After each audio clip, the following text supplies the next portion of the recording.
사람이 뭐 그렇게 주장했다는 데는 그런 개연성들을 충분히 가지고 있는 것이 분명했고, 그리고 이제 그 극장 문화를 알고 나면 이 유럽이 이제 형성돼가는 게 사실은 르네상스가 시발을 걸었다고 하면 이 바로크는 그 시발점 위에서 유럽 문화들을 만들어 나가는 거예요. 그러니까 여러분들이 생각하면 이게 좀 우스꽝스럽겠다 싶을 것도 있는데 보통 우리가 뭐 판탈론, 스타킹, 하이힐, 퍼펑, 향수, 뭐 이 기타 등등은 다 이 바로크가 만들어낸 문화적 산물들입니다.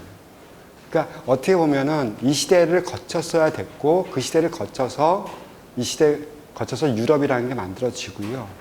그리고 또 바로크 시대에는 경제적으로는 서인도 동인도 회사를 통해서 세계화되는 또 그 시대가 맞아요. 그 시대 예수회라든지 이런 사람들의 신부들도 선교 나가고 그 선교를 따라서 대포 들고 군인이 나가고 상인이 나가고 이렇게 하면서 전 세계를 하나의 그 자신의 어떤 제국이라고 하는 것에 묶어버리는. 그러니까 누가 주인이 되냐, 뭐 네덜란드가 주인이냐, 처음에 스페인이 했고, 그 다음 네덜란드가 했고, 그 다음 영국이 쫓아가고 하는 뭐 이런 과정들이 다 벌어졌던 시기가 이 바로크라는 시기고요. 예. 캐리비안의 해적도 바로크 시대입니다. 그러니까 그 사람들이 가지고 있는 그 유럽인들의 문화적 정서, 마인드, 이걸 거치지 않으면 바라볼 수가 없어요. 뭐 이런 그림도 그리는데 이제 너무 요란해서 이게 뭐 한눈에 보이지가 않아요. 이거는 더 그림의 규모가 큽니다. 이거 한 거의 40m 되는 폭의 그림이고 이걸 천장으로서 대체 이게 뭘까라고 어떤 질서를 찾으려고 한참 보다 보면요. 그 저녁에 호텔 가서 목에다 뭐 하나 발라야 돼요. 그럴 정도로 되게 복잡한 것이고 여기도 마찬가지로 다른 성당입니다. 이나시오 성당, 아까는 일제수 성당이었고 이건 이나시오 성당이었어요. 이나시오한테 개인적으로 봉헌된 성당이고 여기서 비로소 이나시오가 이렇게 자신이 이렇게 승천하고 있는 모습을 그런 식으로 뭐랄까 이렇게 헌정된 그런 그림들을 보여주고 있죠. 사실은 이 벽면은 그냥 민벽입니다. 뭐가 있는 것처럼 보지 마세요. 그림만 프로젝팅을 너무 잘해가지고 마치 공중으로 뻥 뚫려서 올라가고 있는 마치 이게 굉장히 원근법 트릭이라고 생각하시면 돼요. 되게 민벽으로 구성되어 있는 그림이다. 하지만 이제 이런 것들, 그러니까 이게 좀 어지러우니까 조금 정리된 걸로 제가 이제 설명해 드리려고 다음 작품들을 가지고 왔어요. 물론 이제 이거는 이제 바로크 아닙니다. 이거는 훨씬 르네상스, 초기 르네상스고 중세 말기쯤에 나왔던 아시시 성당이에요. 이렇게, 예. 아시시가 아니라 그 아레나 성당입니다. 여기 이제 지오토라는 화가가 이게 그림을 그렸었는데, 요때는 좀 정리가 됐죠. 하나하나 보시기 편해요. 진짜 오늘날의 눈에 딱 맞아요. 왜냐하면 TV 패널 하나하나씩 걸어놓은 거랑 똑같으니까. 그죠? 정리되어 있고, 이 모든 것들이 하나의 창과 창 사이 벽면에 구간과 격을 나눠서 했어요. 그러니까 이런 시대가 있었어요. 그러니까 이런 시대까지만 해도 아직 극장적 성격이 들어오진 않았어요. 왜냐하면 이 극장적 성격이 들어오려면 우리가 고대를 먼저 부활시켜버려야 되거든요. 아직 고대 부활이 이루어지지 않았어요. 고대 부활이 이루어지면서 극장주의가 들어오면 이렇게 변해요. 예.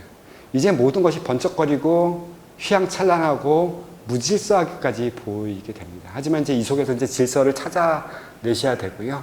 요건 이제 독일 성당 중에 하나인데, 그러니까 독일 성당은 좀 싸구려예요. 그러니까 이탈리아를 본받으려고 굉장히 애를 쓰긴 하는데 좀 싸구려고 요거 좀 지나갈게요. 사실은 이제 이것을 본받으려고. 아까 제가 베르니니에 대해서 얘기를 했어요. 베르니니는 건축가이기도 했지만 조각가이기도 했습니다. 그 유명한 성 테레사의 그 뭐라고 할까, 이 열반 성 법열라는 장면이 여기 보시면 이제 아쉽게도 잘려서 안 보이죠. 사실 이게 중요한 게 아니니까.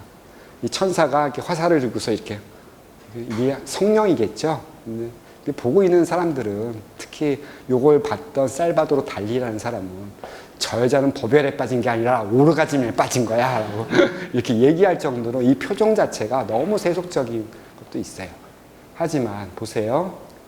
요게 하나의 재단이고 재단에 있는 성인상들이 하나의 사건 속에서 그려지는데 요 자체가 마치 기둥 저 위에 가면 홍해 포르티코라고 합니다. 포르티코라는 구조를 가지고 일종의 하나의 무대예요. 무대 위에서 이 성기적과 같은 사건이 벌어지는 것을 나도 구경하지만 또 그림 속에 구경꾼이 또 있어요. 요거는 이제 마치 극장에 가면은 오페라 극장 같은 데 가면은 이제 좀 잘 사는 사람들은 자기만의 어떤 캐비넷을 하나씩 가지고 있잖아요. 이 사람들이 마치 꼭 보라는 거 안 보고 딴짓하고 있어. 하지만 이렇게 마치 관계까지도 이렇게 표현을 하면서 이 자체가 하나의 거대한 프로그램, 그러니까 극장이라는 것 자체, 관계까지 포함한 극장이라는 것 자체를 다 고스란히 만들어 놓는 것들. 그러니까 여기서 성극장이라는 말을 안 쓸 수가 없는 거예요. 거기다가 이제 성극장 하려니까 이 단순히 건축하고 조각만 가지고는 또 안 돼요. 거기에는 여러 가지 작용들이 붙습니다. 일단 제일 중요한 게 뭐냐면 빛이에요. 제가 대학 때 연극을 많이 했는데 연출도 했지만 연출 외에 가장 많이 했던 것이 뭐냐면 조명 감독이었어요. 조명 감독도 각 씬과 각 장면마다 조명의 배합, 그러니까 조명의 효과, 혹은 어떤 그 배우들의 동선 다 고려해서 조명을 짜야 되거든요. 그러니까 이 조명하시는 분들, 음향도 마찬가지지만 조명하는 분은 조명하는 사람의 시나리오가 또 따로 있습니다. 대본에 따라서 이렇게 맞춰진 시나리오도 만들어요. 그런데 이 모든 그 조명의 기본기는 바로크 시대에 나와요. 여러분들이 풋라이트라는 말 아세요? 이거 우리말로 하면 각광입니다. 누가 각광받는다 하죠. 그 풋라이트란 말 자체가 뭐냐면 빛을 밑에서 이렇게 쏘아 올리는 거예요. 그러니까 다리 이 경각 밑에서 빛을 쏘아 올려서 이 사람을 전체를 돋보이게 만들어지는 거니까. 핀라이트도 위에서 있지만 밑에서 쏘아 올리면서 주인공임을 드러내주는 그런 조명 효과들이 있어요. 그래서 그것을 우리가 이렇게 풋라이트, 오늘 각광이라는 말을 쓰잖아요. 요거 다 바로크에서 나온 겁니다. 네, 요 효과, 요런 개념들, 빛을 어떻게 이용해야지 어떤 우리가 만들어 놓은 조합품이 그대로 있으면 그냥 밋밋한 돌 조각인데 여기다가 빛만 가기 시작하면 조절만 하면 이 조합품은 아주 그냥 호황찬란한 성령이 되는 거예요. 그러니까 이러한 작용들을 베르니는 너무 잘 사용했어요. 가장 잘 사용했던 게 이게 아니라 요거 하면서 동시에 했던 거 하나 있습니다. 요겁니다. 성 베드로 성당 가시면 끝까지 들어가셔야 돼요. 끝까지. 괜히 그 중앙에 무슨 이렇게 타버나클이 있는 거대한 청동 이런 이상한 집 보고서 거기서 끝내시면 안 돼요. 더 들어가셔야 돼요. 더 끝까지 성당 끝까지 가면 여기에 빈 권자가 하나 이렇게 딱 설치되어 있습니다. 여기는 아무도 안 앉아 있는 의자예요. 여기 이제 의자 등받이. 근데 이 의자 등받이를 4명의 교황이 의자는 떠 있어요. 그 떠 있는 것처럼 표현이 되어 있어요. 구름 위에 이렇게 떠 있는 것처럼 표현이 되어 있고 의자는 비어 있고 여기 한 성령이 유일하게 나 있는 이게 이제 서쪽 창문이죠. 서쪽 창문이 나 있고 그 창문을 통해서 들어오는 빛이 비둘기가 그려져 있는 성령의 표시로서 이것이 하나님의 빛이다라고 하는 것을 강조해주면서 이 빈자리가 뭐냐? 바로 부활해서 여기 앉을 일대 교황 베드로의 자리. 예. 그래서 카테드라 페트리라는 이름을 가지고 있는 작품이에요. 그러니까 여기도 보면 이게 단순히 조각으로 보이지가 않아요. 여기는 무슨 공예, 조각, 회화, 스테인드 글래스, 모든 인테리어적 요소들 이런 것들이 다 합쳐져 가지고 소위 종합 예술적 개념을 띄고 나타나는데 그것이 추구하는 바는 하나의 성극장을 사람들한테 이렇게 프레젠테이션 하는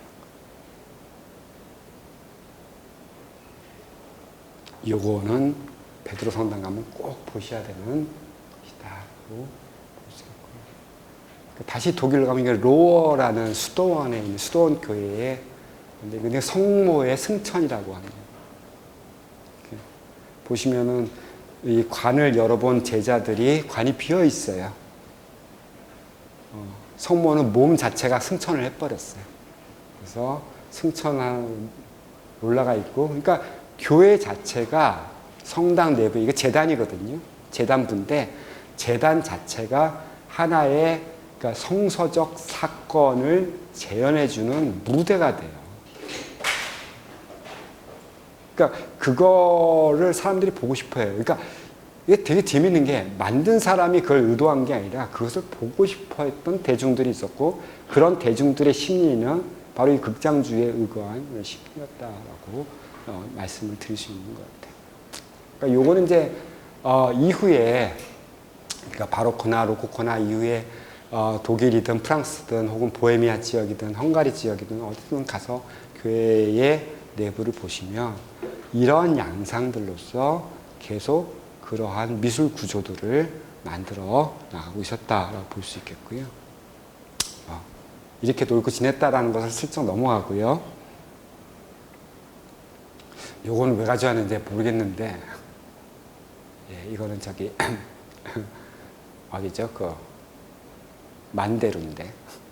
요건 나중에 설명할게요. 왜냐하면 이건 뭘 비유를 하려고 했었냐면은 건축하고 시하고 좀 비교를 하려고 했었는데 요건 조금 열애가 되겠습니다. 요것도 살짝 넘어가서 필요하면 당길게요. 이 본다는 것 자체가 극장과 연결이 돼 있어서 그래서 제가 이제 그 말을 늦게 오신 분들이 계시니까 그걸 다시 한번 복기를 하면 우리가 시어터라고 하는 말 자체가 어원이 그리스어 테아트론이에요. 그 테아트론이라는 말 자체가 본다라는 뜻입니다. 그러니까 이 본다라는 것 자체는 극장에서 혹은 미술에서 공통적인 것들이에요. 그러니 미술은 바로 이 극장을 본따서 할 수밖에 없었던 것이고 그리고 그 안에 들어가 있는 내용물이라고 하는 것은 시 혹은 문학적인 재재를 가지고 와서 그것을 그림으로 이미지로 형상화한 것을 미술이라고 오늘날은 그렇게 생각하지 않습니다. 그러니까 그때 당시 사람들은 그것을 그렇게 인식하고 있었고 라파엘로도 그렇게 인식하고 있었다. 보세요. 이 그림에서 가장 중요한 것은 뭐 애기 업은 성모 옆에 있는 바바라 뭐 여기 무슨 시스토 교황님이 아닙니다. 요 두 아이예요. 요 두 아이가 그림 속 관객입니다. 이 두 아이가 저 장면을 그러니까 이 성모가 아기 예수를 안고 현현한다고 그러니까 테오파니를 하는 요 장면을 증거하는 거예요. 증인이에요. 그리고 이 장면을 보여주는 방식은 바로 양쪽에는 커튼입니다. 커튼이 열려져 있어요. 그러니까 이것은 바로 뭐냐면 무대 장치랑 똑같아요. 그러니까 커튼이 열렸다 닫혔다 하면서 우리가 어떤 장면들을 연출할 때 이 커튼의 역할, 과거 극장의 이 커튼의 역할이 얼마나 강력하게 이 그림에까지 작용을 하고 있는가를 또 볼 수가 있는 것이죠. 이건 넘어갈게요. 아까도 잠깐 언급했다가 그냥 넘어갔는데 루이 14세도 이 극장에 관장했던 사람입니다. 베르사유 궁전을 지을 때 루이스 르보라는 건축가를 불러가지고 짓게 했는데 그 건축물은 이탈리아 형식이었어요. 그러니까 우리가 프랑스 궁전 그리면 뭘 연상하면 편하시냐 하면 디즈니 처음 시작한 장면에 나오는 성이 있죠. 그건 프랑스식 건축물. 고전 건축. 근데 베르사유는 그 건축물이 아니에요. 오히려 이탈리아식 팔라쪼 건축물이에요. 왜 팔라쪼 건축물이라냐면 그 팔라쪼 건축물의 특징 중에 하나가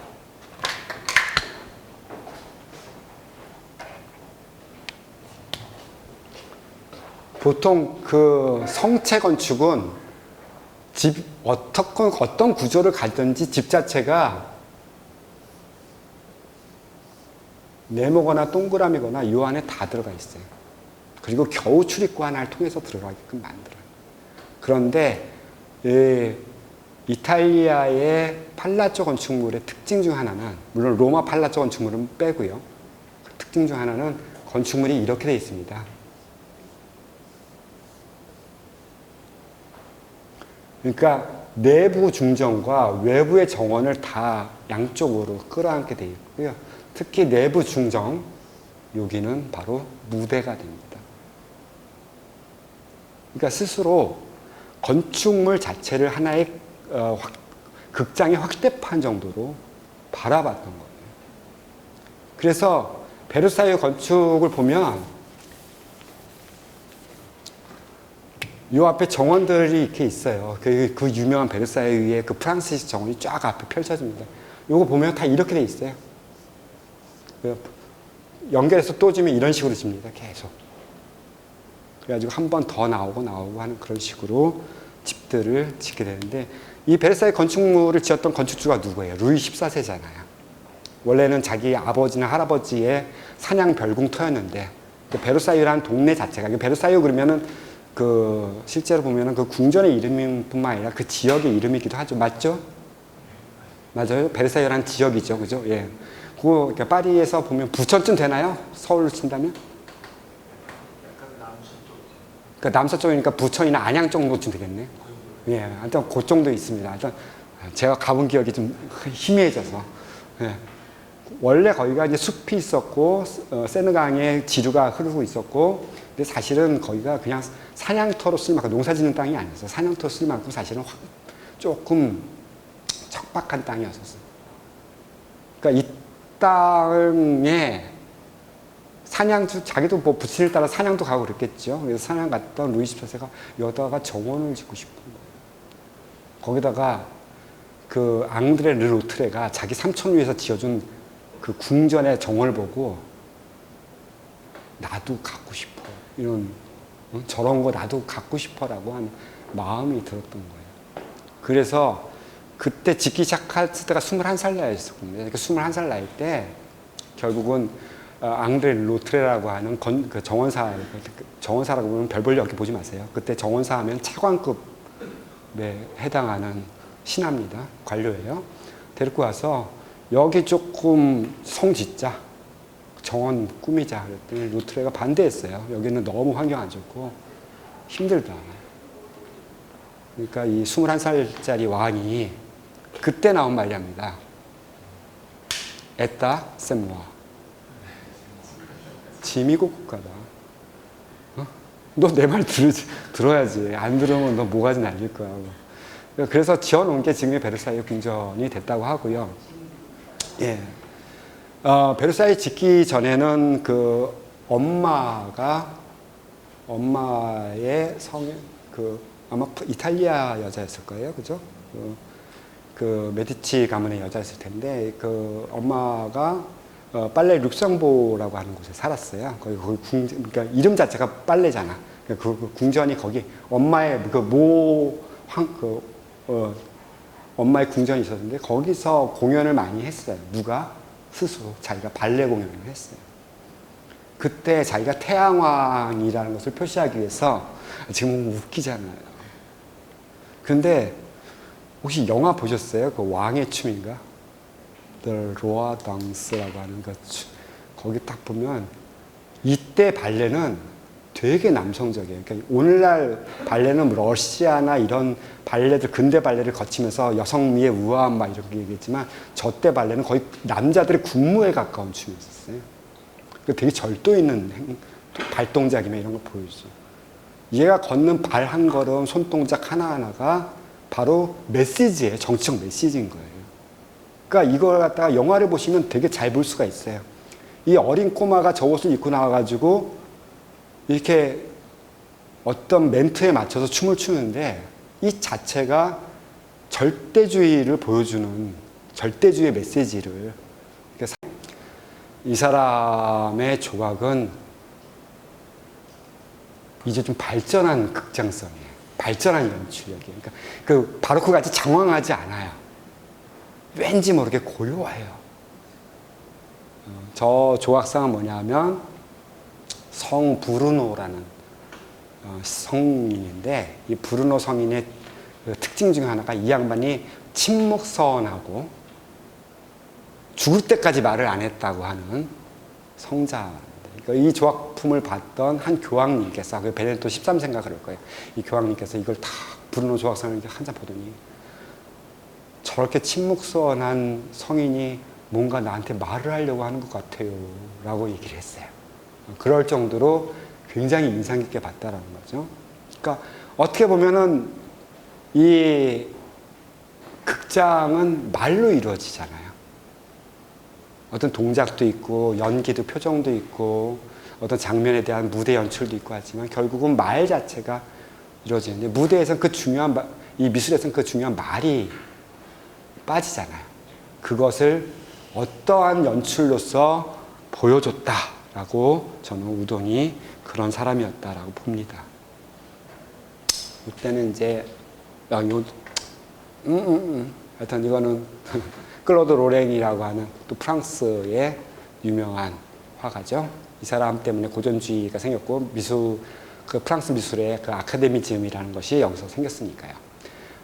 이 사람이 앳 아르카디아 에고라는 요 일련의 시리즈 그림을 그렸을 때 여기서도 사람들이 뭔가 물어봐요. 요 글자가 무엇냐, 목동들이, 무식한 목동들이. 그럴 때 이제 뭐 지혜의 여신이나 뭐 이런 사람이 나타나서 뭐 가르쳐 준다고 하는 그러한 내용인데, 이 로랭의 그림을 왜 보여주냐면 이제 반대로 그림이 다른 것에 어떤 영향을 미치는 거예요.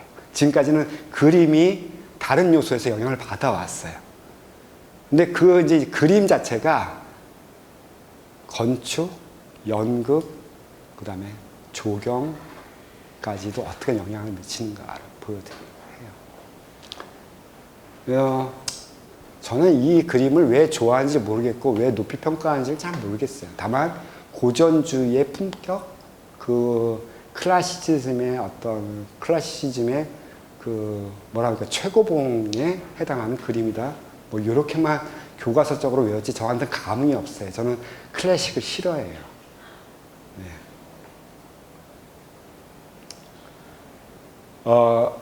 체드윅이라고 하는 영국의 요크셔에 있는 한 로드의 집입니다. 집 앞 정원이에요. 요거는 프랑스식 정원이 아니라 영국식 정원입니다. 영국식 정원의 특징은 뭐냐 하면 꾸미지 않은 듯 꾸민 듯. 이렇게 보시면은 되게 자연스러워 보이죠? 예? 무슨 미국의 유서 있는 대학의 무슨 캠퍼스 안에 들어간 것 같은 아주 뭐 좀 넉넉 고즈넉하고 아주 좋은 낭만적인 풍경이죠. 저거 연못 팠고요. 산 올렸습니다. 수없이 많은 사람들이 삽질을 해서 했어요. 저거 그냥 풍경 아닙니다. 오히려 차라리 조경사들은 저거 아니 차라리 프랑스식 조경이 더 낫다, 더 경제적이다 생각할 만큼 저렇게 했습니다. 근데 그 목적이 있을 거 아니에요. 언덕을 만들고 힐을 만들고 연못을 파고 호수를 내고 다리를 연결하고 저렇게 정자들을 지어내고, 이 모든 것들이 클로드 로랭을 향해 있어요. 클로드 로랭의 풍경화에 나타난 것을 내 집 앞에서 보고 싶은 거예요.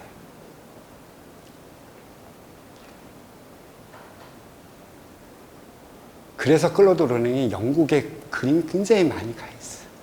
우리가 프랑스에는 별로 없어요. 이상하게. 네.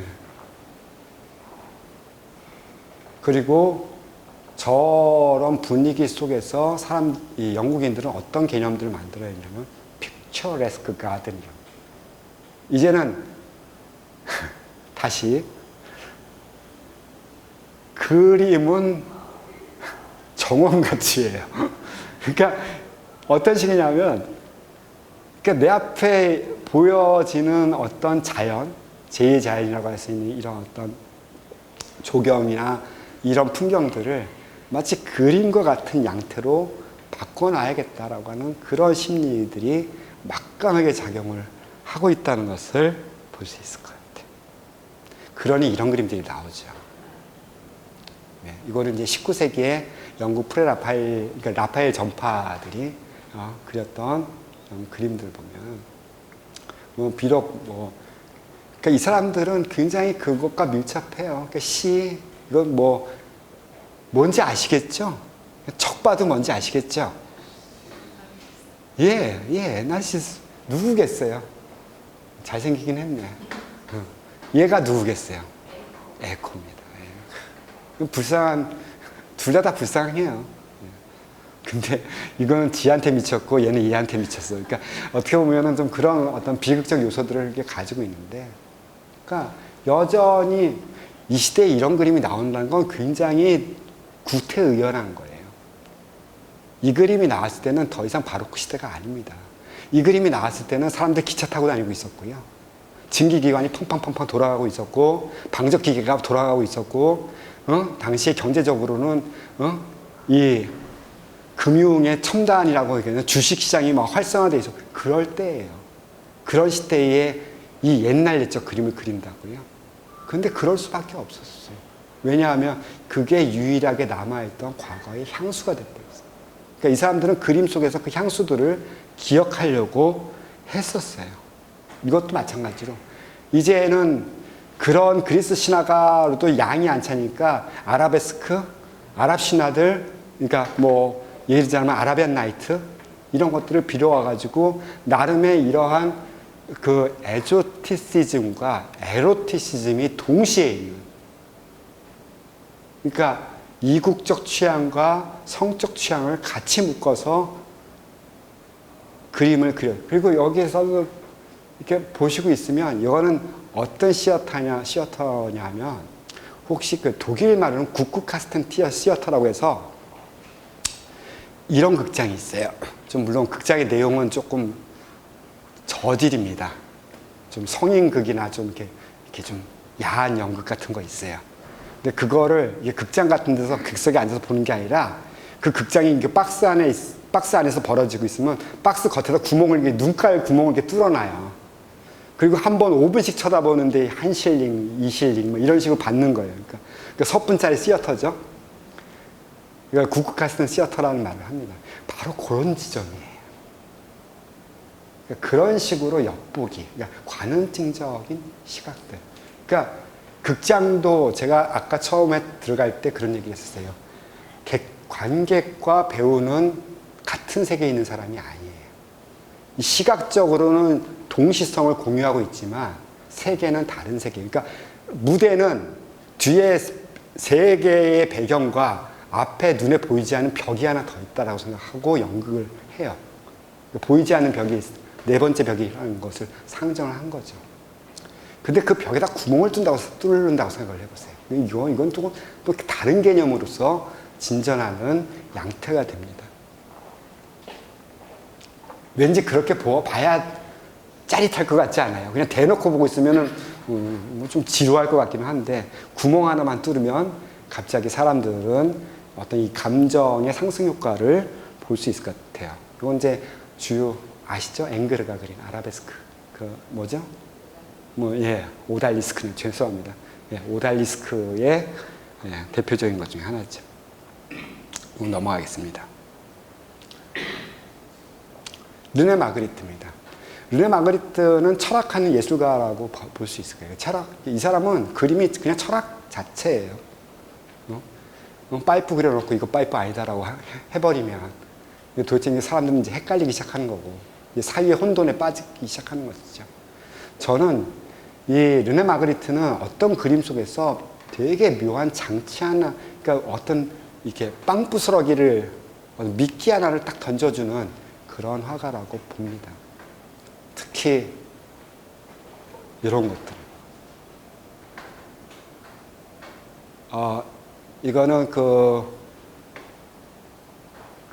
미국 소설가 중에서도 조금 어두운 거 많이 썼던 사람이 누구죠? 검은 고양이 이런 거 많이 썼던 사람. 영화로도 나왔던데 요새. 지금 당장 이름 생각이 안 나서 그래요. 네? 예, 에드가 알랜드 포죠. 그 포가 쓴 그 고든 핌 스토리라고 하는 아주 끈적끈적하고 이렇게 뭔가 이렇게 좀 이렇게 마음 심란하게 만드는 소설 책을 여기다 하나 딱 던져놓고 있어요.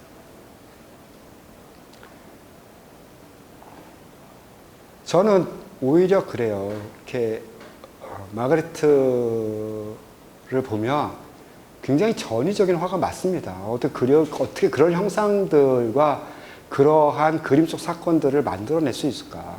대단 대단하다고 보는데 이 사람의 그런 그림 형상물들의 이질성 혹은 사람들이 봤을 때 느끼는 어떤 철학적 사유의 근거들 뭐 이런 것들은 어떻게 보면 이런 부분들에서 나오지 않았을까라는 생각을 해보는 거예요.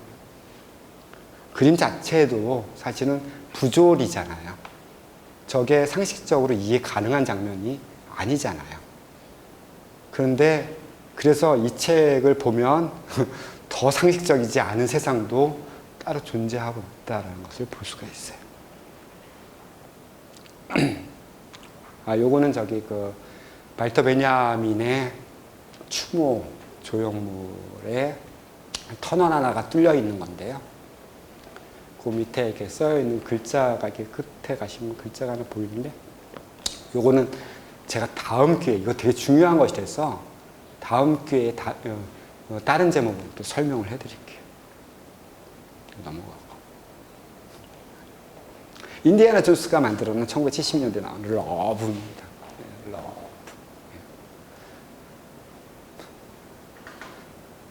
파생상품 진짜 많아요. 이거 반지도 목걸이도 뭐 하다못해 뭐 카드도. 원래는 요걸 갖다가 저기 그 모마에서 모마 큐레이터가 이 인디아나 존스한테 한참 잘 나가려고 할 인디아나 존스한테 크리스마스 카드 하나 그려줄래 했는데 저걸 했대요.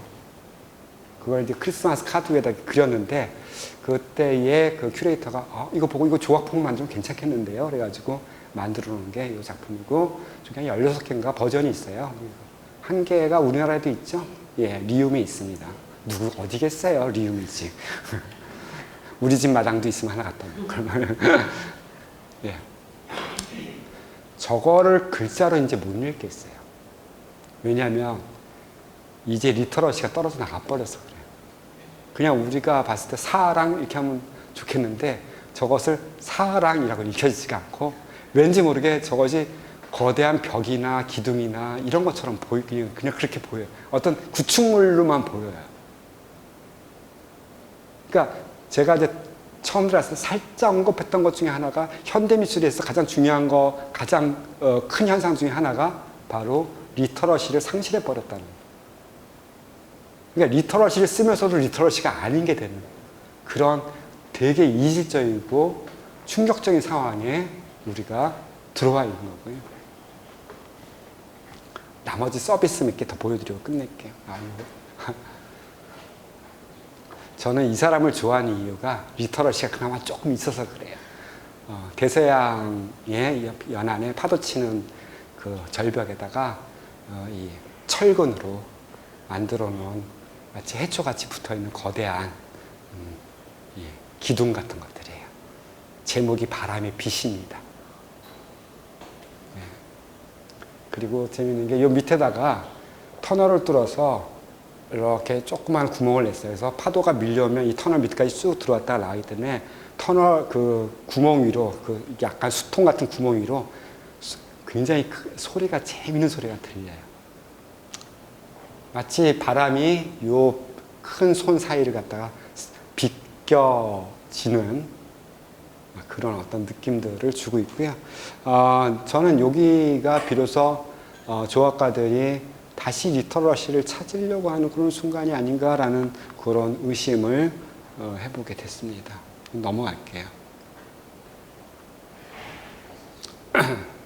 그리고 연극적 상황도 상당히 묘하게 됐어요. 아까도 제가 살짝 다른 거에서도 언급했지만 여러분 지금 이건 제프 월이라고 하는 유명한 미국에서 지금 잘 나가는 사진가 중에 사진작가 잘 나갔던 죄송합니다. 아주 잘 나갔던 사진작가 중에 하나입니다. 제프 월이라고 합니다. 나중에 써드릴게요. 제프 월은 그냥 막 찍는 것 같아요. 저는 이 사람이야말로 진짜 사진을 막 찍는 사람 같아요. 근데 굉장히 연출된 사진이라는 것과 그 연출성을 가리기 위해서 마치 일상적인 모습을 띄고 있다라는 것들. 그리고 또 한 가지 이 작가의 특징은 이 사람은 오마주나 패러디를 되게 잘합니다. 여러분들 지금 이 사진 보면은 생각나는 작가 있으세요? 한번. 예. 누구겠어요? 네. 예, 호퍼요. 예. 그러니까 이 사람은 뭐 미켈란젤로도 그렇고 레오나르도 다빈치까지도 다 패러디를 했어요. 이 사람 사진량이 되게 방대한데 저는 이 패러디 작업보다도 그러니까 이렇게 패러디를 했어요. 뭔가 좀 양상은 좀 다르지만 그러니까 이런 패러디 작업보다도 이런 작업들이 더 재밌어요. 이거는 이제 순간을 캐치를 했죠. 뭐겠어요? 이 그림 자체가 굉장히 심상치 않게 보이긴 해요. 뭔가 이렇게 사건이 벌어진 현장 같기도 하고 막 아주 그 절묘한 찰나를 캐치한 것 같아요. 근데 실제로 우유팩이 터졌을 뿐이에요. 그러니까 이 사건은 이 속에 들어가 있는 리터러시는 형편없게 그냥 평범하고 아무것도 아닌 거예요. 근데 사진은 이렇게 찍어 놓으니까 왠지 모르게 여기 무슨 총알이 하나 뚫고 지나간 것 같은 그런 어떤 긴장감이라든지 이런 것들을 만들어냅니다. 그러니까 얼마나 이 현상의 본질과 또 이미지가 만들어내고 있는 이런 이렇게 이미지가 그거 구사해내는 어떤 그런 더 형상적인 충격이라든지 표현이 그 부조화한가를 제프 월은 많이 진짜 아주 깊이 있게 심도 있게 잘 보여주고 있습니다. 그런데 언어가 없어도 시가 될 수 있다는 것은 역시 까띠에 브레송에 의해서 증명이 돼요. 이 사람은 동네 아이가 뛰어가는 저 골목이 그냥 하나의 시가 돼요. 여기다 설명이 더 이상 붙이고 싶은 말이 필요 없는 것 같아요. 그냥 그 롤랑 바르트가 한 식으로 그 사람이 어떤 사진을 보면서 이런 말을 했거든요. 중언부언하지 않아요. 어떤 사진 하나에 대해서 나는 그곳에 가고 싶다 이 말만 해요. 그러니까 어떤 다른 설명이 필요 없는 어떤 것들. 그러니까 이런 것들이 저는 이렇게 브레송의 사진에서 읽어냈고요. 이건 말 진짜 많을 거야. 이건 안젤렌 키퍼가 만들어내는 일종의 하나의 설치 작품인데 독일이에요.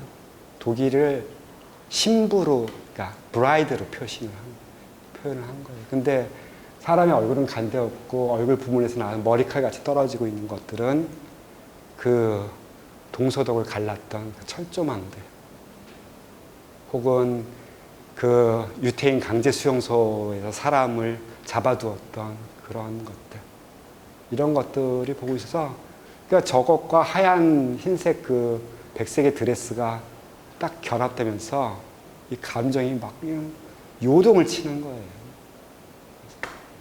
그러니까 저거야말로 또 일종의 서사시가 돼버리잖아요. 그러니까 저는 이제 그런 생각이 들어요. 그러니까 현대 사회에서 이것이 꼭 시다, 시가 아니다, 문학이다, 문학적인 영향이 없다, 뭐 이렇게 얘기할 수 있겠지만 양상은 달라졌어요. 그러니까 고스란히 문학을 베껴내진 않아요. 그것을 메타포 처리를 하죠.